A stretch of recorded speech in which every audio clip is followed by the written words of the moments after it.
So today we're talking about the BDR, so the top 4 reasons you're not hitting your meeting goals. So it comes back to and comes down to what we call the BDR function, which for some is called the hunter appointment setting. But this is a big deal. It's very difficult for companies to find a way to be consistently hitting their meeting numbers every month or every week. And that's what's impacting your numbers more than anything else. So the strategy that you're using to solve this is important. So how are you taking care of it? How are you doing this? I'm going to cover 4 or 5 things today on things we've done to overcome this that hopefully it can help you now or your organization. I think we've attached today the BDR duties and responsibilities list. This is what we use today when we're building a BDR team for an organization. We've also, I think, attached the Meetings Quota management form to also help you for accountability purposes. And we use both of these with the BDR and the sales professional. So take a look at those and see if you can put them to use within your business. But when we first start out, I'm going to cover 4 or 5 things really quickly.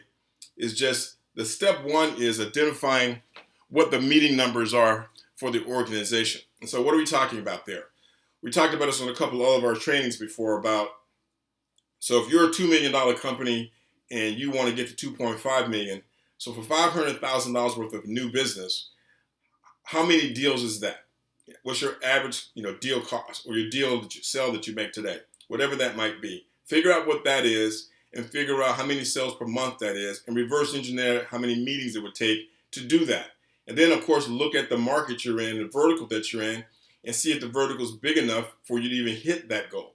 So once you've determined that, then let's figure out, obviously we're big on vertical focus because I can't tell you how important this is from a BDR perspective or just developing people that can make calls and schedule meetings for you is really, really important. And when a vertical focus campaign is put together, because the vertical, the seat size, the job titles that they're calling on is important from a training perspective. So calling into a medical practice and talking to a practice manager and trying to around business pain that they might be experiencing is not the same conversation when calling into a law firm or an accounting firm.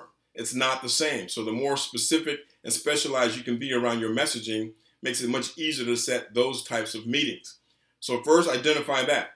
Now, when you've identified that, you get your list. If you get the new list, can you convert contacts to what we call marketing qualified leads? So you've got to have a scrubbing process in place for the BDR to scrub the list and remove all the folks that don't fit your seat size, they don't fit your geography requirements in terms of location, you don't have the right job titles. Scrub through that list, and there's a process for doing that.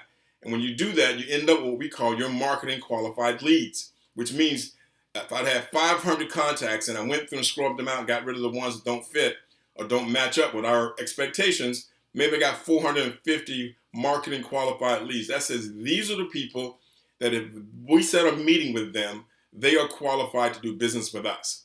And we're going to go after those 450 people for the rest of the time that they're in business because we've decided we want to do business with this particular target group. That's important to establish. It's not everybody. It's these folks. We always say if you're not marketing to a very specific vertical, you're marketing to everybody, you're marketing to no one. So keep that in mind. We also need a sales and marketing automation solution so that we've got a way to touch all of our buyers and the people that are on our list to target and educating and training the buyer around business-specific pain that they're experiencing. So they'll respond to that. So if I'm calling, give an example. I love the medical space. So we're calling about telemedicine and the values of telemedicine. AI's got some great stats today. I've seen some AI solutions go in where the ROI is in 5 months on some great and double the revenue by doing that and reduce the cost by X number of dollars. So if you're doing videos or you're doing some type of marketing around that, you're going to create curiosity, i.e. question-based selling, and the prospective buyer is going to want to take a meeting with you around that particular topic.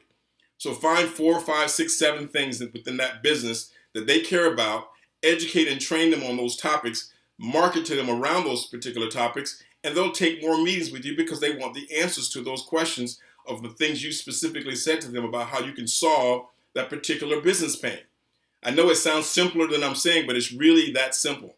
So after you put that together, make sure you've got some dialing software that the sales professional can use, or in this case, the BDR can use to make 150, 200 calls a day, so they're not sitting there making calls all day and manually dialing. That's ridiculous. When we use the technology that's out there today so they can get more calls in and get in front of more decision makers and set meetings with buyers a lot faster. Make sure we've got scripts for them to make calls, and we've role played every call scenario and documented it. Use video to monitor that. Use Zoom or whatever you're going to use to video all of that activity to make sure we're confident that the BDR rep, which of course they're now calling SDRs now, of course, sales development reps, can in fact make these calls to your expectation and schedule good quality meetings with the buyer or with influencers, with the right size companies in the right geographies based on your expectations. Super important. Then of course, make sure we set a quota for them. I think we've got a new engagement coming up ourselves where we're hiring 2 BDRs, and their quotas for a month based on the marketing expectations for growth is 16 meetings a month per BDR. So that's the number they've got to hit. We're going to give them 90 days to ramp to that number based on the training. It is a very specific targeted vertical in this example. And if they don't tier to that in 90 days, we're going to release them back to industry. Now, this other issue that comes up all the time, some of you say to me, well, Gary, isn't the sales rep supposed to take care of this BDR function? And I understand that why most of you are probably trying to make that happen, and a lot of you are not doing it very successfully. So keep in mind, a trained sales professional who can go out, do a warm-up, conduct a first visit, i.e. business needs analysis correct to standard, come back on the second visit, conduct a PowerPoint presentation and an agreement presentation around your solution stack, is most likely not the same person that can schedule 4 or 5 meetings a week for you every single week. They're not the same person. Now, if you have one that's doing that, then hats off to you. You're very, very fortunate. Most companies do not have someone that can do both of those things extremely well. What about outsourcing? Some say, well, Gary, I just can outsource it. Well, you can. And I would say if you're going to outsource it, hold those folks to the same level of accountability that you'd hold your in-source team. Now, if you don't want to build it, then outsource it. But let's talk about what that costs. $250, $500 to $750, as high as $1,500 per scheduled meeting is what I've seen. So think about my example I gave you earlier. Company's going to 32 meetings a month. We're hiring 2 BDRs. I can guarantee you we're getting those guys a lot less than what it would cost for us to outsource it. And we get to control and manage it. And we get to duplicate it going forward. One of my best examples, one of our clients up in New York City, who went from $7 million to $10 million by doing one simple thing: separating the sales function and separating it from the BDR function and building 2 teams. And that gave them the lift that they needed consistently to grow the business. Because guess what? When you combine the sales rep and the BDR function together, if the sales professional doesn't make it, then you end up losing both when they walk out of the room. No marketing for new meetings and no sales when they left. And this is the other example when we have them separated.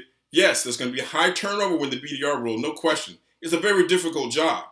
And for those of you who don't think it's that difficult, if you're a sales leader as CEO of a company, pick up the phone today for an hour and just make about 150 phone calls and try to talk to 7 or 8 people and see how much fun it is. It's very difficult and it's very hard work. That's why it requires very specific skills. And if you don't figure out a way to get that done consistently to meet your meetings numbers, your revenue numbers won't support the growth. It just won't happen. So you've got to come up with a way to consistently do that and hire those folks to do it. Just remember, there's no bad BDR rep. They're either trained or untrained. Again, no bad BDR rep. They're just either trained or untrained. Gary Beecham, SBC, I hope this was helpful. Thank you.